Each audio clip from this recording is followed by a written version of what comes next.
हमारे साथ elixir equities के डायरेक्टर दीपन मेहता जुड़े हैं। दीपन, गुड आफ्टरनून। आईटी से ही शुरुआत करते हैं। आज जिस तरीके से एचसीएल टेक ने थोड़ा सा मूड माहौल बिगाड़ा, हालांकि टीसीएस की बॉडी लैंग्वेज काफ़ी अच्छी थी, तो क्या क्या माने बेसिकली अभी भी कुछ सॉर्ट ऑफ मिक्स बैग ही है आईटी? अनुज, गुड आफ्टरनून और आपके शो पर इनवाइट करने के लिए बहुत बहुत धन्यवाद। आई थिंक सॉफ्टवेयर सर्विसेज में हम अनइवन ग्रोथ देखेंगे। और मेरे ख्याल से जो कंपनियां फोकस्ड इन स्पेसिफिक वर्टिकल्स या कुछ उनकी स्पेशलाइजेशन है या डोमेन नॉलेज है और we are which are very aggressive in marketing, उनपे शायद we may see outperformance. और लार्ज कैप आईटी तो बिल्कुल आउट परफॉर्मेंस मिलेगा ही नहीं आपको। These companies are now growing at 1 to 5 4% और सो। तो इतनी कम ग्रोथ रेट में it doesn't make sense for a investor to invest. He will never get superior returns in a business growing at low single digit. तो large cap IT को मैं completely ignore करना चाहूंगा और मिड कैप आईटी कंपनीज पे focus कर सकते हैं। There could be a good turnaround candidate, जैसे कि मेरे ख्याल से एम्फोसिस बीएफएल रादर एम्फोसिस है, उस पर हम ध्यान करके देख रहे हैं। और बिरला टेक्नो है, वहां पर भी हमारा फोकस है। So there could be some mid-cap software companies which are still at reasonable valuations, which may surprise on the upside. Okay अच्छा, दीपन सर, गुड आफ्टरनून। विनीत बोल रहा हूँ। ये यूएसएल में आज एक change in face, change in leadership का हल्का सा इम्पैक्ट है। हालांकि इस स्पेस में आपकी कन्विक्शन लिस्ट में तिलक नगर इंडस्ट्री से मैं जानता हूँ लास्ट इंटरेक्शन में, बट इस वन ऑफ इशू को भी ये कंपनी हैंडल कर जाएगी। आप इस डिप को एक अच्छी बाइंग अपॉर्चुनिटी मानते हैं क्या, जो आज आया है पोस्ट चेंज इन लीडरशिप? देखिए, USL is a very professionally manage company और खास लीडरशिप चेंज की वजह से आई डोंट थिंक उनकी ट्रैजेक्टरी ग्रोथ की इतनी ज़्यादा चेंज होने वाली है। बट एज आई सेड, ये जो एल्कोबेव सेक्टर है that has to be played through mid cap regional players, क्योंकि ये जो पूरा सेक्टर है उसमें विनर वही है who is able to manage the regulatory environment, क्योंकि इतनी सारे स्टेट गवर्नमेंट रेगुलेशंस है in terms of distribution, in terms of pricing, in terms of increase in prices. तो that I don't think that MNC company like USL और United Breweries are able to handle well. तो अगर आप देखेंगे पिछले 4-5 साल में, तो कितने सारे विनर्स आ गए अल्कोबेव सेक्टर में, right from Radico Khaitan to Tilak Nagar industries, Som distilleries, और ये अपना एक और कंपनी थी, I think Piccadilly remember. All of these have done exceptionally well because they been able to manage the regulatory environment better और नए नए ब्रांड्स इंट्रोड्यूस करते गए। I don't see that happening in USL. तो अभी भी अगर ये सेक्टर को मैं इन्वेस्ट करना चाहूंगा, प्ले करना चाहूंगा, it would be through mid cap and regional players. और इस करेक्शन में अगर कुछ कोई अच्छी कंपनियां मिल जाती है, then definitely I think it's worth looking at it, क्योंकि long term prospects in industry के बहुत ही बढ़िया है। You can add Allied Blenders also, जो नई लिस्टिंग है। I was very impress with their सितंबर क्वार्टर नंबर्स। होपफुली दिसंबर quarter also should be very good. जी दीपन जी, श्रेया बात करें। Good afternoon. Life insurance space को आप कैसे देख रहे हैं? आज भी देखिए आप, SBI life insurance day high के आसपास ट्रेड कर रहा है। इनफैक्ट अभी हम प्रीव्यू भी करे थे रिजल्ट से पहले एचडीएफसी लाइफ के रिजल्ट। अब क्या लग रहा है कि रिजल्ट से पहले एक लाइफ इंश्योरेंस स्पेस में कहीं बेट लग सकती है? लाइफ इंश्योरेंस मेरे ख्याल से एक सेफ सेक्टर है। और ऐसे मार्केट में जहाँ पर अर्निंग स्लो डाउन हो रहा है, जीडीपी में स्लो डाउन हो रहा है, वैल्यूएशन के कंसर्न्स है, इतनी ज़्यादा एफआई की सेलिंग है, तो मेरे ख्याल से अगर इन्वेस्टर इंश्योरेंस कंपनीज में थोड़ा अपना एक्सपोजर बढ़ाता है, दैट में provide stability and protect some capital in times like this, तो डेफिनेटली मैं इस सेक्टर पर थोड़ा पॉजिटिव हूँ।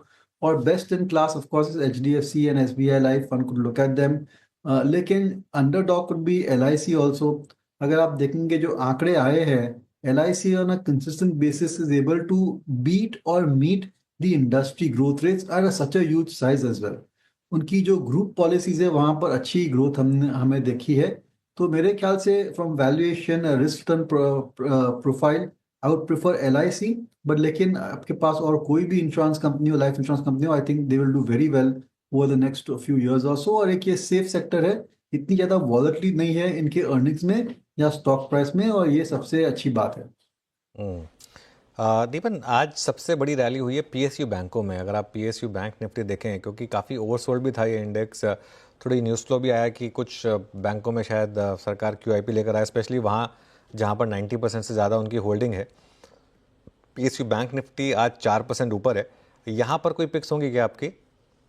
अनुज, tier 2 PSU banks, state bank तो अच्छा ही है, अगर आप सेव करना चाहें तो स्टेट बैंक दे सकते हैं, लेकिन tier 2 bank of Baroda, bank of India, central bank of India, फिर bank of Maharashtra, Punjab and Sind bank अभी भी काफ़ी सस्ते हैं। And gradually they are improving the quality of the balance sheet. उनकी ग्रोथ रेट्स भी अभी करीब इंडस्ट्री लेवल पर आ चुकी है। और क्योंकि उनकी बैलेंस शीट क्लीन अप हो गई है और कैपिटल एडेक्वेसी सुधर गई है, they are now focusing again on lending. इनके कासा रेशियोज वगैरह अभी भी हमेशा ठीक रहे हैं। That has been an asset for the company. उनकी जो डिस्ट्रीब्यूशन नेटवर्क है, ब्रांच नेटवर्क है, that also has been very positive. और पिछले कुछ सालों में उन्होंने काफी अच्छा इन्वेस्टमेंट किया है on the technology side, and they have close the gap with a lot of private sector banks, new age as well ओल्ड। और मेरे ख्याल से वैल्यूएशन अभी भी काफी अच्छे है। तो अगर आप बैंक्स में एक्सपोजर बढ़ाना चाहते हैं, तो मेरे ख्याल से rather than buying the private sector, large private sector banks, अगर आपके पास थोड़ा रिस्क टेकिंग की जो प्रोफाइल है, then definitely I would go for the PSU banks. और अनुज, एक और बात मैं कहना चाहूँगा, that you could be seeing some pre result buying in PSU banks, क्योंकि पिछले 2-3 क्वार्टर से पीएसयू बैंक के आंकड़े अच्छे आए हैं और शायद इस क्वार्टर में भी आंकड़े अच्छे आ सकते हैं। और लास्टली, अगर कुछ इंटरेस्ट रेट कट हो जाती है, लिक्विडिटी इंप्रूव हो जाती है, देन एंटायर बैंकिंग सेक्टर में करंट आ सकता है, and that could be a trigger for up move. अच्छा दीपन जी, क्योंकि आप वैल्यूएशंस पर कंफर्ट होते हैं तभी जाके कोई बैंक कॉल देते हैं, ये रियल स्टेट तो छोड़िए, रियल स्टेट एंसिलरी में जो प्राइस डैमेज है, आई मीन अब किसी कारण, चाहे वो बजाज पेंट्स में हो, चाहे वो एशियन पेंट्स में हो, चाहे वो कंसाइनर लेक में हो, and more specially in this astral और आपके इंडस्ट्रीज को ले लीजिए, आप पॉलीकैब को ले लीजिए, इनमें से कुछ कंसिडर करना चाहिए क्या? आपकी प्रिफर्ड जो वैल्यूएशंस पैरामीटर्स हैं उसमें क्या स्लिप हुआ है इनमें से कुछ? नहीं, ऐसे कुछ खास लग नहीं रहा है on the building material side, लेकिन एक एक्सपोर्ट ओरिएंटेड कंपनी डिस्कस कर सकते हैं। Usual disclosure, we and our clients are invested वगैरह वगैरह।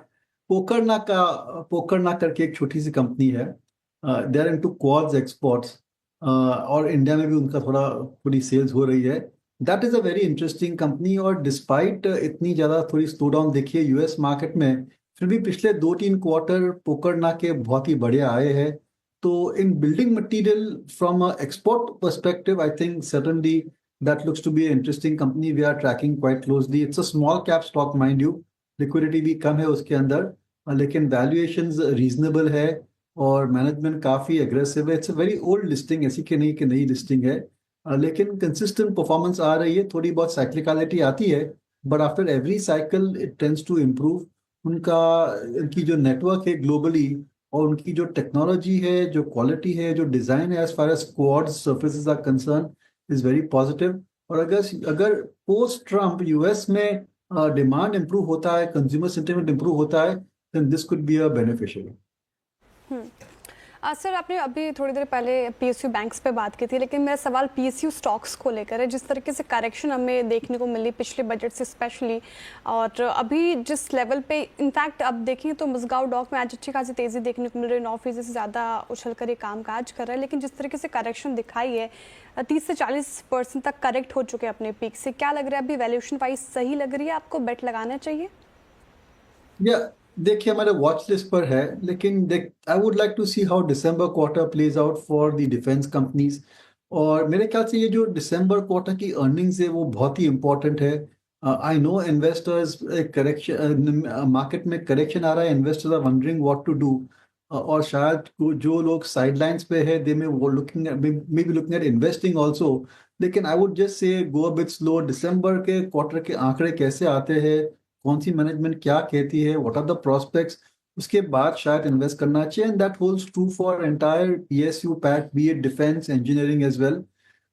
जनरली हमारे पोर्टफोलियोज में we are seen that defence sector में अंडरवेट है, तो we may take this opportunity to increase weightage in good quality defence companies, जैसे कि भारत इलेक्ट्रॉनिक्स है या हिंदुस्तान एरोनॉटिक्स है, which have got very good earnings visibility.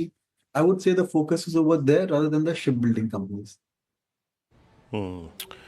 दीपन जी, बहुत बहुत शुक्रिया, आप इस कार्यक्रम में शामिल हुए और अभी आज आपने सभी शेयरों पर, स्टॉक्स पर अपनी राय रखी। आपने बहुत बहुत शुक्रिया।